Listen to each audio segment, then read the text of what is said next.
obviously beat these guys earlier this year, and it's been a few years since you played them in the playoffs. But does that last playoff game matter to you? Do you think about that now? Hell yeah. I just saw it. Like I just see a little clip. They always like to post, like they like to throw that out, that little interception return. Yeah. That's all I'm gonna say about that, dude. Yo, what's going on? It's Keys from Black Quarterback Series. A real quick video. Get in and get out. Let you guys enjoy your weekend. So we got for the 4 games we got this week: Houston, KC, Washington Lions, Philly. Now I'm recording this before the Monday night game, so I don't know who they play, Rams or Vikings. So I'm gonna talk about both scenarios, and Baltimore and the Bills. So I'm gonna leave Baltimore and the Bills for the last one because that's the one everybody want to hear about. Houston, Kansas City. I kind of talked about this in my wild card weekend review. I probably talked about it a little more extensively than I needed to in that, so I might just put that here. But if you didn't see that video, it'll be at the link at the end of the description. But essentially, if Houston can jump on them early,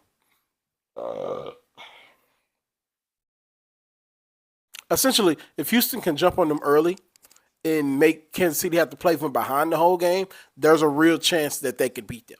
There's a real chance. This Kansas City team is very beatable. It's very beatable. Now, we've been saying it all year. They're 15-2. The last game they lost, nobody even played, so we don't even count that loss. But I get it, blah, blah, blah, blah, blah, right? But there's an opportunity here if CJ goes in there with the right mindset, if their defense plays the way they need to play. So with all that being said, I want to pick Houston, and I hope I'm wrong with this pick. I am going 27-16 Kansas City. I don't want to pick Kansas City. I'm going to be completely honest with you, but that's what I'm going with. I think Kansas City, this pick is based off just Patrick Mahomes. But if they're rusty and they look how Jalen Hurts looked, do you have a chance? Next game, Washington and the Lions. Now, same thing that I said about Kansas City can be applied to Detroit, but Detroit played last week, so they don't have as much hangover, right? But they did blow out the Vikings, so they got to set a little bit, right? And everybody's talking about how great the Lions are and blah blah blah, and it's something to be said that somebody's coming off a bye versus having to play the week before, right? So I don't know. I hate to be like a broken record, but if Washington jumps on them early and force, I think I called him Dan Campbell. I think Dan Campbell.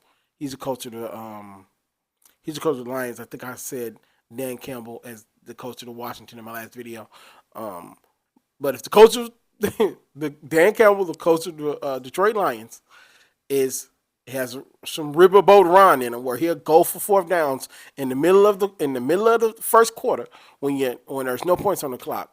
You force him to do that a little early, and you get some quick turnovers. You might get a pick 6. Like there's ways about this. So Washington's defense is going to have to come ready to play, and the Washington offense is going to have to take advantage of all the injuries that are on the defense, that are the Detroit Lions defense. So with all that being said, I really don't think it's going to be close. Like, again, and I'm kind of hedging my bets with this.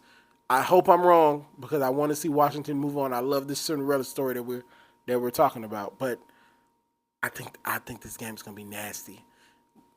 The Lions are like they in a different type of mode right now. I'm going 45-20 Lions. So Philly or the Rams, or Philly and the Vikings. I'm recording this Sunday night. So with the Rams, I don't think the Rams have enough playmakers on offense to score with Philly. So if they face the Rams, they have to come to Philly, and I just don't think the Rams are talented enough to hang with Philly.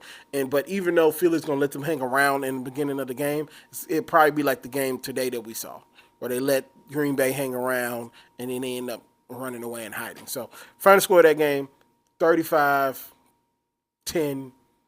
Philadelphia. Be more versus Buffalo. Y'all know where I'm going with this. It's just a matter of how I'm getting there, right? I think this game will be high scoring as well, but it'll be high scoring in the first half. The first half score will probably be 21-20 or something like that. Somebody will miss a field goal, or there'll be a pick 6 somewhere. Like it's gonna be some wildness to happen in this game to where the first half is like super exciting, right? And then the second half is gonna be a lot more defensive oriented, to where nobody's really gonna score in that second half. So I think it's gonna be 30-28. Lamar goes on to play the AFC Championship game. And Josh Allen throws a few picks. Lamar might throw a pick this game. This game is gonna be high intensity, bro. You're gonna be able to cut a knife with all the intensity that's gonna be going on.